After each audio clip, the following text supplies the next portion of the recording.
Hi, I'm Carl Azus, delivering one of two shows we're producing this week before we go on break for the Thanksgiving holiday. Welcome one and all to CNN 10. We start today's show in California's Sierra Nevada mountain range, the only place on Earth where giant sequoia trees naturally grow. And forest scientists say some of these very trees have been alive for thousands of years. Before ancient Rome, before Christ, these trees were mature. One big reason why many have survived that long is because in the past, they've been able to withstand the wildfires that are common to this part of the world. Their 200-foot-high canopies stretch above the flames, their thick bark protects them close to the ground. And milder fires actually help these trees reproduce because the heat causes their cones to release new seeds.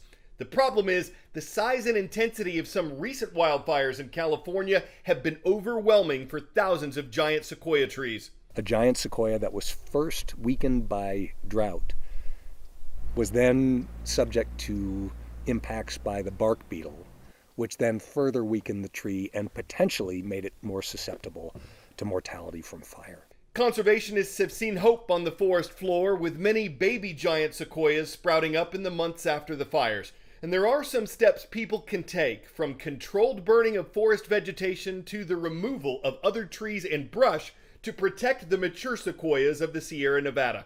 But a conservationist interviewed by CNN and the Denver Channel says the restoration work that needs to be done would cost billions, and in the meantime, the danger remains. We're on a hike in the Sierra Nevada mountains. But this is a tour of sequoia destruction. I'm not happy about 2,000 to 3,000 more dead large sequoias. It's a big number to me. That's 3 to 5% of the remaining monarch sequoias in the world, according to a preliminary report by the National Park Service, killed in the K&P complex fire that churned through Sequoia and Kings Canyon National Parks and the Windy Fire further south. And that big number is on top of an even larger loss of mature sequoias last year in the Castle Fire, part of the Sequoia complex, that wildfire eviscerating 10 to 14% of the world's giant sequoia population. Brigham says this means in just the last 2 years, up to a fifth of mature sequoias, trees that have stood for at least 1,000 years, if not more, have been lost to wildfire. It's a conflux of concerns these scientists never thought they would see. The threat made worse by another year of drought, leaving the sequoias dry and vulnerable. That means its water source has been there for over 2,000 years. That water's not there means that the climate and the world around it has changed. But lessons learned last year helped save some sequoia this year. Before the Castle Fire, we had never seen losses of large trees like we had in that fire. 7,500 to 10,600 large sequoias lost in a single fire event. And that really changed what we decided we were willing to do to protect trees if we could. And what they were willing to do called for innovation in the face of fire. From literally throwing what they could at the threat, like sprinkler systems that spray trees 35 to 40 feet in the air, and dropping fire retardant gel from aircraft into hard-to-reach groves, to extreme tree hugging, swaddling some of the world's largest trees, like General Sherman and General Grant, in structure wrap. We had hand crews going in and doing this kind of raking and fuel removal around individual trees in groves. We did backfiring operations to change fire behavior. But the loss of any sequoia, such rare and majestic beauties, is one too many to lose. It is dead. That tree is dead. It is not coming back. This tree that is at a minimum 1,000 years old and has survived many, many, many previous fires and should have lived another 1,000 to 2,000 years is dead, is gone. Stephanie Elam, CNN, the Sierra Nevada mountains. 10-second trivia. What do Hermes, Icarus, and Vesta have in common? Are they all car models, characters in Greek mythology, asteroid names, or tire brands? Vesta was a character in Roman mythology, but these are all the names of asteroids.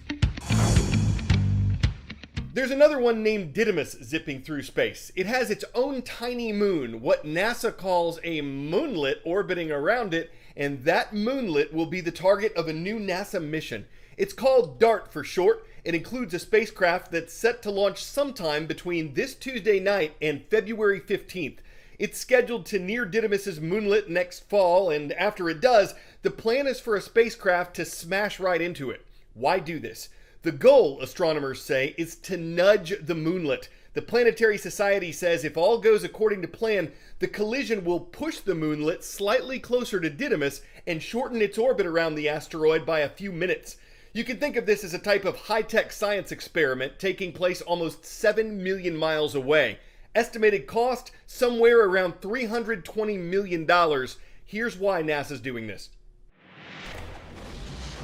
It's a space story seen several times in the movies, like in the 1998 sci-fi film Armageddon. The United States government just asked us to save the world. Anybody want to say no? An asteroid threatens Earth. The military, astronauts, even oil rig drillers try to save mankind.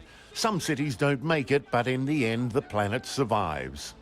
A Hollywood ending which NASA is hoping to make a reality with its first planetary defense test mission.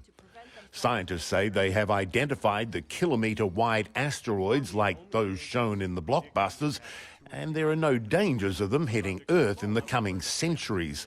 But NASA says it wants to study what could be done if an Earth-threatening asteroid is discovered.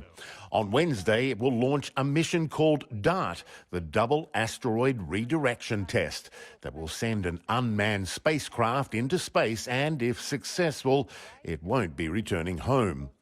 DART is set to launch aboard a SpaceX Falcon 9 rocket and will travel through space for the next 9 months. Its destination, a near-Earth asteroid named Didymos and its moonlet. These asteroids are not a threat to the Earth. They are not a danger to the Earth. They are not on a path to hit the Earth in the foreseeable future. That makes them an appropriate target for a first test. Travelling at a speed of 6.6 kilometres a second, DART will then deliberately crash into the moonlet to try to jolt it from its regular orbit. Scientists back on Earth will monitor the collision using satellite imagery and ground-based telescopes to see how much the moonlet changes course. If one day an asteroid is discovered on a collision course with Earth, then we have an idea of how big that asteroid is and how fast it's coming and when it will hit, that kind of information. Then we will have an idea how much momentum we need to make that asteroid miss the Earth. The targeted moonlet is a little larger than one of the pyramids in Egypt. NASA says there are 10,000 known asteroids that are just as big or bigger, that could potentially cause major regional damage if they ever hit the Earth, although none of them are tracking this way. DART's kamikaze mission could provide life-saving data if anything ever does get too close.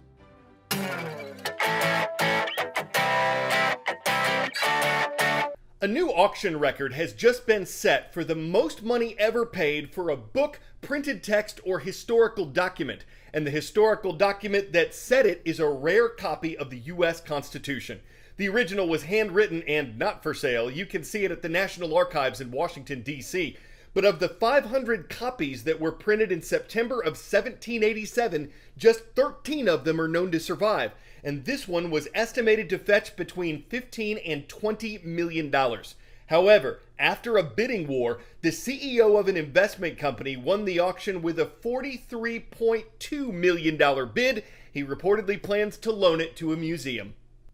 Not every executive would have the power to spend that. Not everyone with the money would have the Constitution. Is the sale a preamble to more auction records? Those can always be amended and documented, and this one will be preserved for posterity. It makes sense, though, that the record would set a record. It's fitting for one of the oldest surviving documents of the oldest surviving governing document. I'm Carl Azus. West Morton High School gets today's shout out. It is great to see you, our viewers in Berwyn, Illinois. We have one more show to go before we're off for the Thanksgiving holiday.